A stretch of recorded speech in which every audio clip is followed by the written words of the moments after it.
ओम गणेशी महागणेशाय नमः। राधे राधे दोस्तों, कैसे हैं आप सब। दोस्तों, सावन मास की शुक्ल पक्ष की तृतीया तिथि को हरियाली तीज के नाम से जाना जाता है। हरियाली तीज का पर्व सुहागन स्त्रियों का प्रिय पर्व है। हरियाली तीज का पर्व सुहागन स्त्रियों को समर्पित है। इस दिन सुहागन स्त्रियां व्रत रखकर अपने पति की लंबी आयु की कामना करती हैं। पौराणिक मान्यताओं के अनुसार हरियाली तीज के दिन भगवान शिव और मां पार्वती का पुनर्मिलन हुआ था, इसलिए सुहागनों के लिए इसका बड़ा महत्व होता है। हरियाली तीज के दिन भगवान शिव मां पार्वती का पूजन किया जाता है और व्रत रखा जाता है। मां पार्वती को तीज माता के नाम से भी जाना जाता है। हरियाली तीज का व्रत करने और पूजन करने से दाम्पत्य जीवन में खुशियां आती हैं, पति की आयु लंबी होती है और सौभाग्य में वृद्धि होती है। इसके साथ ही बाधा और कष्टों से भी मुक्ति मिलती है। यह व्रत जीवन में सुख समृद्धि और शांति लाता है। यह दिन भगवान शिव मां पार्वती की असीम कृपा प्राप्त करने का दिन माना जाता है। कहा जाता है कि जो सुहागन महिलाएं इस व्रत को करती हैं, भगवान शिव मां पार्वती प्रसन्न होकर उनकी सभी मनोकामनाओं को पूर्ण करते हैं और वैवाहिक जीवन को सुखमय बनाते हैं। जिन कन्याओं के विवाह में रुकावट आ रही है, उन्हें भी इस व्रत को अवश्य करना चाहिए। इस व्रत को करने से विवाह में आ रही बाधा दूर होती है और मनचाहा जीवन साथी मिलता है। यह व्रत करवा चौथ व्रत से भी कठिन होता है। यह व्रत निर्जला रखा जाता है। महिलाएं पूरे दिन बिना पानी की एक बूंद पिए हुए व्रत रखती हैं। इस व्रत में ना तो कुछ खाया जाता है और ना ही पानी पिया जाता है। दोस्तों, हरियाली तीज का पर्व सावन मास की शुक्ल पक्ष की तिथियों को मनाया जाता है। इस बार यह तिथि 31 जुलाई की रात 2:59 पर शुरू होगी और 1 अगस्त की सुबह 4:18 पर समाप्त होगी। इसलिए इस बार हरियाली तीज का व्रत 31 जुलाई दिन रविवार को रखा जाएगा। इस बार हरियाली तीज पर रवि योग बन रहा है। किसी भी शुभ कार्य को संपन्न करने के लिए रवि योग काफी शुभ माना जाता है। मान्यता है रवि योग नकारात्मकता को नष्ट कर अनिष्ट को भी दूर करता है। इस योग में भगवान शिव मां पार्वती का पूजन करने से विशेष शुभ फल की प्राप्ति होगी। यह पर्व तीज माता यानी कि मां पार्वती को समर्पित होता है। हरियाली तीज पर महिलाओं को सुबह उठकर स्नान कर पूरा 16 श्रृंगार करना चाहिए।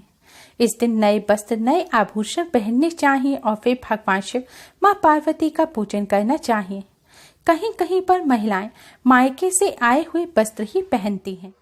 फिर भगवान श्री गणेश भगवान शिव मां पार्वती की मिट्टी से मूर्ति बनाएं और एक चौकी पर लाल रंग का कपड़ा बिछाकर स्थापित करें। लेकिन आप धातु की मूर्ति या तस्वीर भी चौकी पर स्थापित कर भगवान का पूजन कर सकती हैं। पूजन के लिए दीपक जलाकर सुगंधित धूपबत्ती जलाएं और हल्दी कुमकुम से भगवान श्री गणेश भगवान शिव मां पार्वती को तिलक करें। फिर अक्षत पुष्प अर्पित करें। एक थाल में 16 श्रृंगार की सामग्री रख मां पार्वती को अर्पित करनी चाहिए, जैसे कि चूड़ी, बिंदी, सिंदूर, नेल पॉलिश, लिपस्टिक, मेहंदी, महावर, ये सभी चीजें रखकर, साड़ी या चुनरी वगैरह कुछ रखकर मां पार्वती को श्रृंगार की सामग्री अर्पित करनी चाहिए।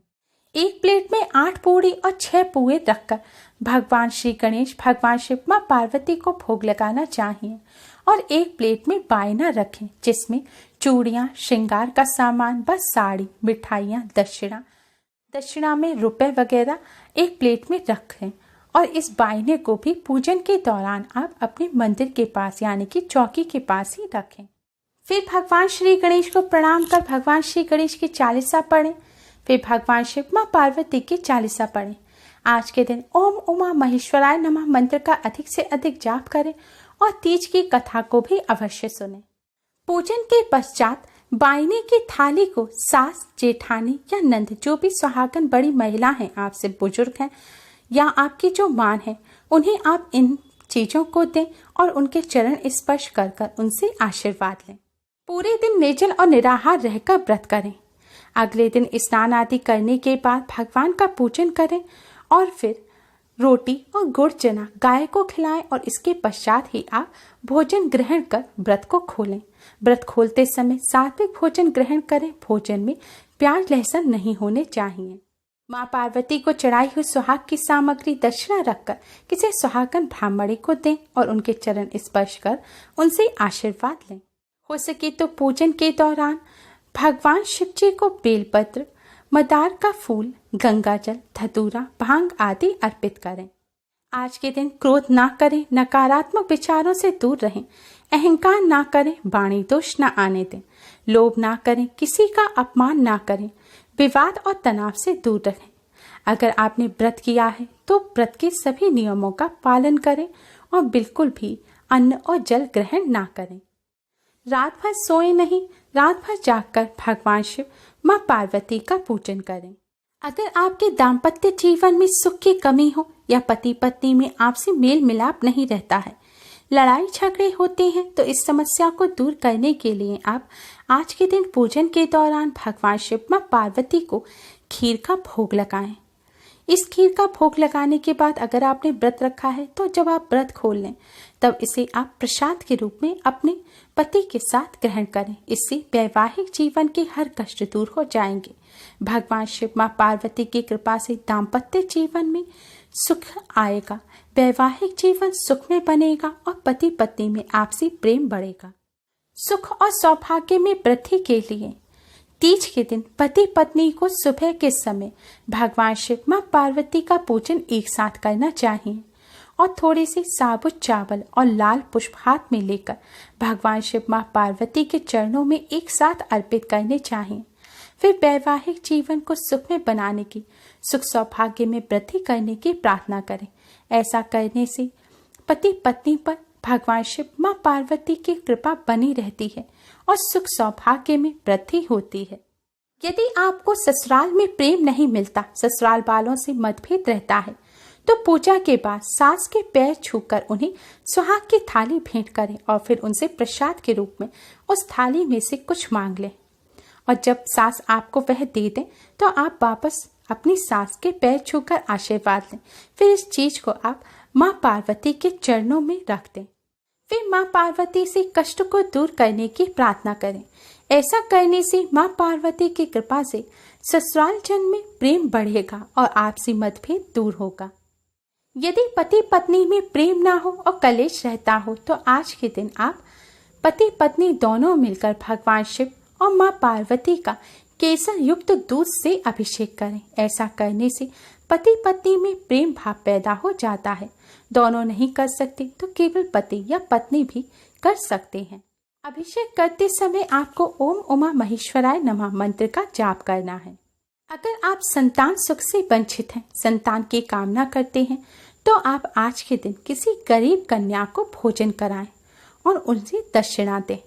ऐसा करने से भगवान शिव माँ पार्वती की कृपा से अमोघ पुण्य फल की प्राप्ति होती है और संतान सुख मिलता है।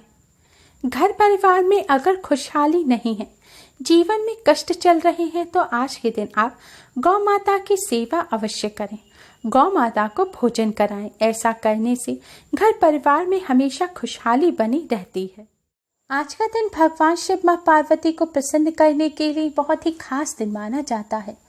अन्य दिनों की अपेक्षा इस दिन भगवान शिव माँ पार्वती का पूजन करने से कई गुना अधिक पुण्य फल प्राप्त होता है। इसलिए आज तीज के दिन आप भगवान शिव माँ पार्वती के इस मंत्र ओम उमा महेश्वराय नमः का अधिक से अधिक जाप करें। ऐसा करने से भगवान शिव और माँ पार्वती दोनों की ही असीम कृपा प्राप्त होती है।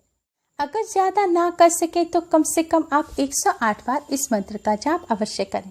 ऐसा करने से घर परिवार में खुशियाँ आती हैं और जीवन खुशियों से भर जाता है।